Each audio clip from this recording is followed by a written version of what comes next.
Demetrius के शासन तले तक्षशिला और पाटलिपुत्र तक गए थे और यवन आक्रमणकारियों का अत्याचार प्रजा पर बढ़ता ही जा रहा था, परंतु विद्रत अहिंसा की नीति के चलते अपनी सेना को आक्रमण का आदेश नहीं दे रहे थे।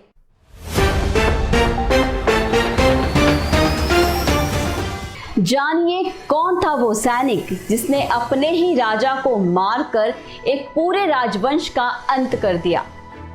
क्या आपको लगता है कि अहिंसा के मार्ग पर चलकर राज्य चलाया जा सकता है? पुष्यमित्र के बारे में आप क्या जानते हैं? कहते हैं दिए तले अंधेरा अपनी जगह बना ही लेता है। चंद्रगुप्त, बिंदुसार और अशोक जैसे राजा देने के बाद मौर्य साम्राज्य का सूरज भी ढलने लगा था।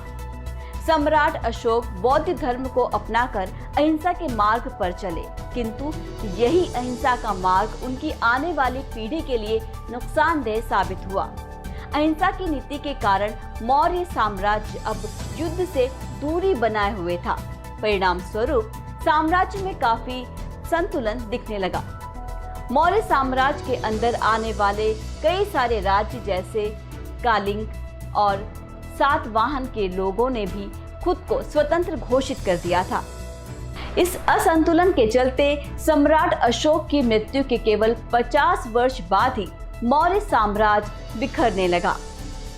मौर्य साम्राज्य के आखिरी राजा बृहद्रथ थे, जो अपने पूर्वजों की तरह अहिंसा के मार्ग पर चलते थे, पर उनकी इस नीति के चलते प्रजा में काफी आक्रोश और असुरक्षा की भावना उत्पन्न हो रही थी। इसका कारण था कि उन दिनों यवन आक्रमणकारियों ने मगध की इस दुर्लभ स्थिति का फायदा उठाते हुए अपने ग्रीक राजा डेमेट्रियस के शासन तले तक्षशिला और पाटलिपुत्र तक गए थे और यवन आक्रमणकारियों का अत्याचार प्रजा पर बढ़ता ही जा रहा था, परंतु विद्रत अहिंसा की नीति के चलते अपनी सेना को आक्रमण का आदेश नहीं दे रहे थे।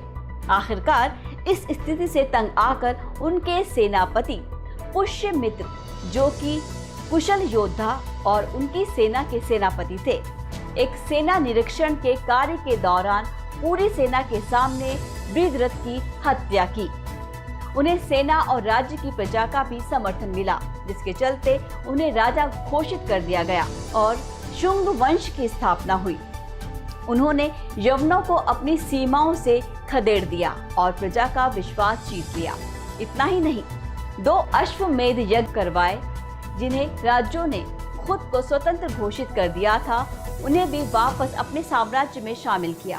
धीरे धीरे लगभग पूरा दक्षिण भारत शुंग साम्राज्य में शामिल हो चुका था। उनके शासनकाल के दौरान सनातन धर्म के प्रति उनकी श्रद्धा साफ देखने को मिली। उन्होंने 2 अश्वमेध यज्ञ कराए, जिनके पुरोहित स्वयं पतंजलि थे, अपितु उन्होंने संस्कृत भाषा का भी पुनः विकास करवाया। उनके शासनकाल में वर्तमान में पढ़ी जाने वाली मनुस्मृति की भी रचना कराई। कुछ बौद्ध ग्रंथों में पुष्यमित्र को बौद्ध अनुयायी का हत्यारा और बौद्ध स्फूता को तोड़ने वाला भी बताया गया है, पर इस तरह के तथ्य के सबूत ना के बराबर हैं। अपितु इसके विपरीत उनके शासनकाल में बरहट स्तूप का निर्माण और सांची स्तूप का नव निर्माण किया गया। कई वर्षों तक शुंग साम्राज्य एक महान शासन के रूप में बना रहा। जैसा कि हमने पहले ही कहा था, दिए तले अंधेरा होता है। जैसे शुंग राज्य का उदय एक सेनापति द्वारा अपने राजा को मारकर हुआ था, वैसे ही उनका अंत भी शुंग साम्राज्य के मंत्री द्वारा शुंग राजा के आखिरी राजा की हत्या कर हुआ था। परंतु इतिहास पुष्यमित्र को हमेशा एक धार्मिक और कुशल राजा के रूप में याद रखेगा।